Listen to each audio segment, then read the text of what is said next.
کیا محرم میں کالا سوٹ پہننا جائز ہے؟ ثواب کا کام ہے جی آج کل تو پہننا، محرم ابھی شروع نہیں ہوا، اس لیے تاکہ ان کو بتائیں آپ جنہوں نے نبی الاسلام کے اوپر جھوٹ باندھا ہے، یہ کتنا بڑا جھوٹ باندھا ہے انہوں نے،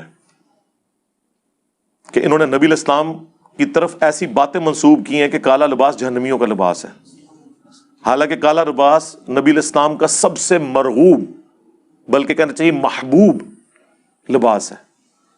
آپ کا جھنڈا کالا تھا، ویسے تو آپ کو کہتے ہیں خراسان سے کالے جھنڈے آتے ہوئے دیکھو تو استقبال کرنا، اس میں خلیفۃ اللہ مہدی ہوں گے تو وہ بھی کالا سفید کروا لینا تھا نا۔ یہ حدیث نہیں مسند احمد کی بیان کرتے ہیں اور مشکات سے کرتے ہیں نا، اور جو صحیح مسلم میں اوپر تلے کئی احادیث ہے کہ نبی الاسلام جمعے والے دن کالی پگڑی پہن کے تو تقریر کیا کرتے تھے، فتح مکہ کے موقع پر آپ نے کالی پگڑی پہنی ہوئی تھی، یہ نہیں ان کو پتا۔ اور مسلم شریف میں حدیث ہے نبی الاسلام کا کسروانی طیالسی یعنی پرشین امپائر کا کالا جبہ جو کالا ہوتا تھا جس طرح سندھی اجرک ریڈ ہوتی ہے، وہ نکالا اسما بنت ابی بکر نے، اور انہوں نے کہا یہ رسول اللہ پہنتے تھے صلی اللہ علیہ وآلہ وسلم۔ ان کے بعد سیدہ عائشہ کے پاس آیا اور میں بڑی بہن تھی، ان کی وفات کے وقت میں نے لے لیا، نبی اسلام اسے پہنتے تھے اور ہم اس کا دھون مریضوں کو شفا کے لیے پلاتے ہیں۔ یہ صحیح مسلم شریف ہے، مولانا شریف نہیں۔ آپ کا کرتا بھی کالا، اور کالی کملی والے جو نعت تھی، وہ چٹی کملی والے کیوں نہیں ہے؟ وہاں نہیں کالا رنگ نظر آتا؟ یعنی رسول اللہ کا کرتا بھی کالا، آپ کی چادر بھی کالی، پگڑی بھی کالی، آپ پیچھے کون سی بات رہ گئی؟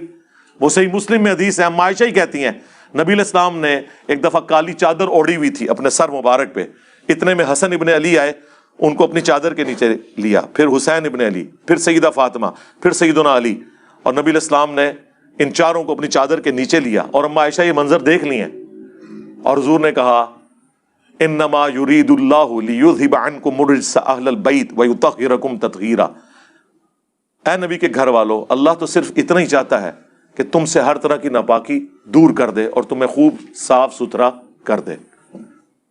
اسے حدیث قصہ کہا جاتا ہے، چادر والی حدیث جو مسلم شریف میں بھی ہے اور اہل تشیع کے ہاں بھی پائی جاتی ہے۔ تو کالا لباس ضرور پہنے، میں تو کہتا ہوں محرم میں پہنے، اور لوگ پہنتے ہیں، اب تو لوگ زبردستی۔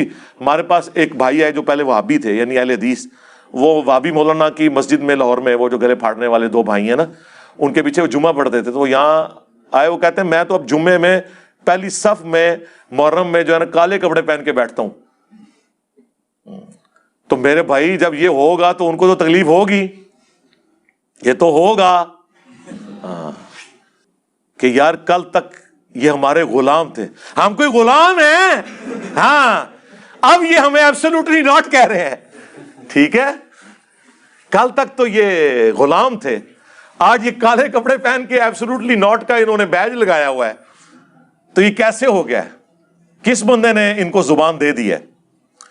تو بھائی کہہ رہے ہیں میں مسلسل محرم کے 10 دن یہ کالے کپڑے پہن کے، اور جتنے جمعے آئے ہیں میں مسلسل وہ پہلی صف میں جا کے نماز بھی پڑھتا ہوں ایسے کر کے کہ کوئی مجھے پوچھے تو صحیح کہ تنو کیا ہو گیا ہے۔ لیکن میں نے آپ کو بتایا کہ حسینی آج بھی دلیر ہیں، اس زمانے میں بھی دلیر تھے، اور بنو امیہ کے خدمت گزار اس زمانے میں بھی بزدل تھے، آج بھی بزدل ہیں۔ جرت نہیں ہے کہ پوچھ لیں، پوچھیں گے تو کیا ہوگا؟ وہ کہے گا نکال صحیح مسلم تیری کتاب ہے، تو آپ مسلم شریف سے وہ انکار کریں گے؟ ممبر سے نہ اتار لیے جائیں، نجی محفلوں میں جو مرضی بھونکیں،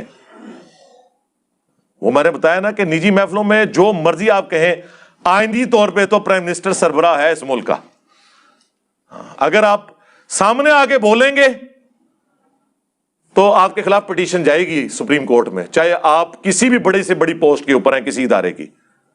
جو کچھ کرنا ہے چھپ چھپا کے آپ نے کرنا ہے۔ اس طرح یہ مولوی بھی چھپ چھپا کے بخاری مسلم کے خلاف سازش کر سکتے ہیں، سامنے آگے کریں گے تو لوگ کہیں گے اوے منکرین حدیث، اوے پرویزیو، اوے رسول اللہ کے گستاخو، حدیثوں کا انکار کرتے ہو، لو ساڑھے ممبرا تم۔ سمجھ آئی آپ کو؟ اس لیے ان کی جوڈیشری کی سٹیٹمنٹ کوئی اور ہوتی ہے، پبلک سٹیٹمنٹ کوئی اور ہوتی ہے، اور خواص کے اندر سٹیٹمنٹ کچھ اور ہوتی ہے۔ یہ جو مختلف فرقوں کے علماء ہیں، یہ اپنے اپنے طالب علموں کو مرزا علی کے لیکچر سننے کو منع کیوں کرتے ہیں؟ کہتے ہیں گمراہ ہو جاؤ گے۔ اس سے بڑی اور ہماری کیا جیت ہے مجھے بتائیں؟ ہم کہتے ہیں سب کو سنو، ہدایت پا جاؤ گے۔ ظاہر ہے اب تو جتنے لوگ ہیں وہ کہتے ہیں علی بھائی اب آپ کے بعد کس کو سنیں؟ نہ آیت کوئی بیان کر رہا ہوتا ہے، نہ حدیث بیان کر رہا ہوتا ہے. تو اب میرا صبر دیکھیں کہ میں کیسے جمعے کی نماز پڑھتا ہوں گا کسی امام کے پیچھے جو کہانیاں کراتا ہوگا، الٹا میرے خلاف تقریر کر رہا ہوگا. تو میرے تو بڑا حوصلہ ہے، میں امام حسین کو یاد کر لیتا ہوں. ٹھیک ہے نا، میرے ماں باپ امام حسین کے ماں باپ سے تو افضل نہیں ہے نا. انہوں نے تو اپنے سامنے حضرت علی پہ سب و شتم سن کے بھی انہی اماموں کے پیچھے نماز پڑھی ہے کہ ٹھیک ہے، حکم ہے کہ حکمرانوں کے پیچھے نمازیں پڑھنی ہیں.